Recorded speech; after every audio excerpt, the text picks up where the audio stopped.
sequência, né? No encerramento da escola bíblica dominical.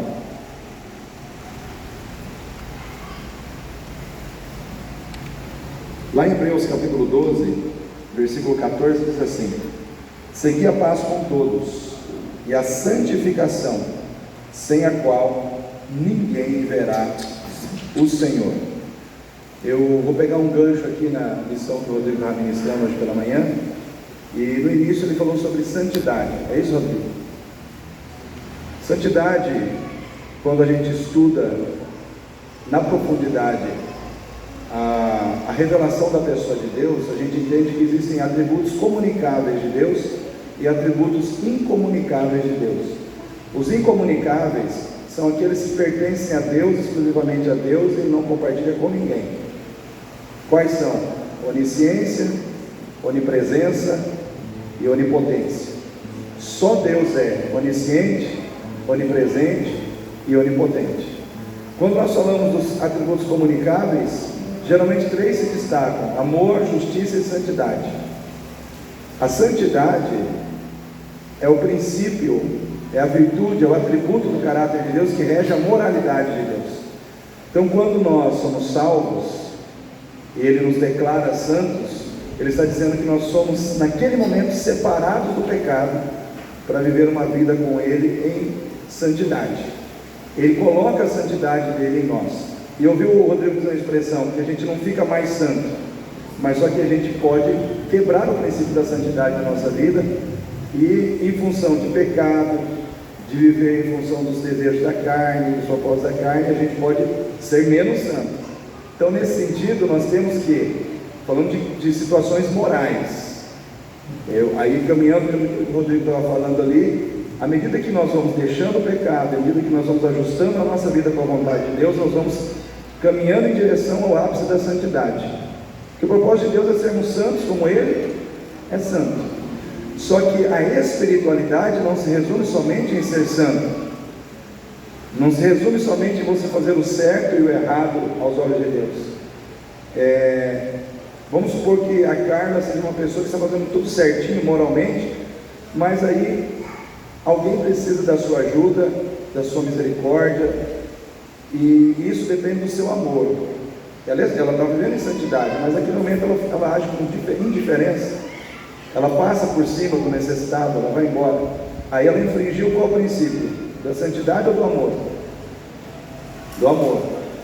Aí o Rodrigo, casado com a Luana não foi arrebatada, ela está ali, né? Aí, só que o Rodrigo, na casa dele, ele só quer ser ajudado, ele só quer ser compreendido, mas ele não quer fazer o mesmo pela Luana. Isso é justo?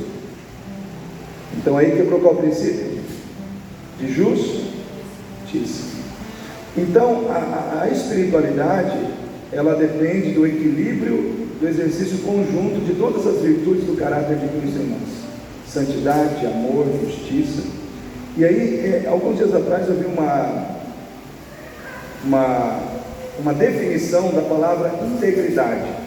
Nós temos a mania de entender integridade como uma virtude, tipo assim, integridade é retidão, e integridade é mais do que isso. A palavra integridade, ela vem da palavra íntegro, que quer dizer pleno, completo, inteiro.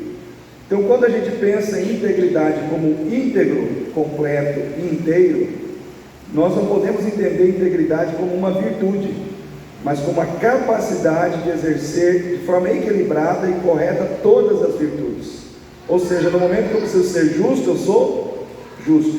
No momento que eu preciso amar, eu sou amoroso. No momento que eu preciso ser santo, eu sou santo.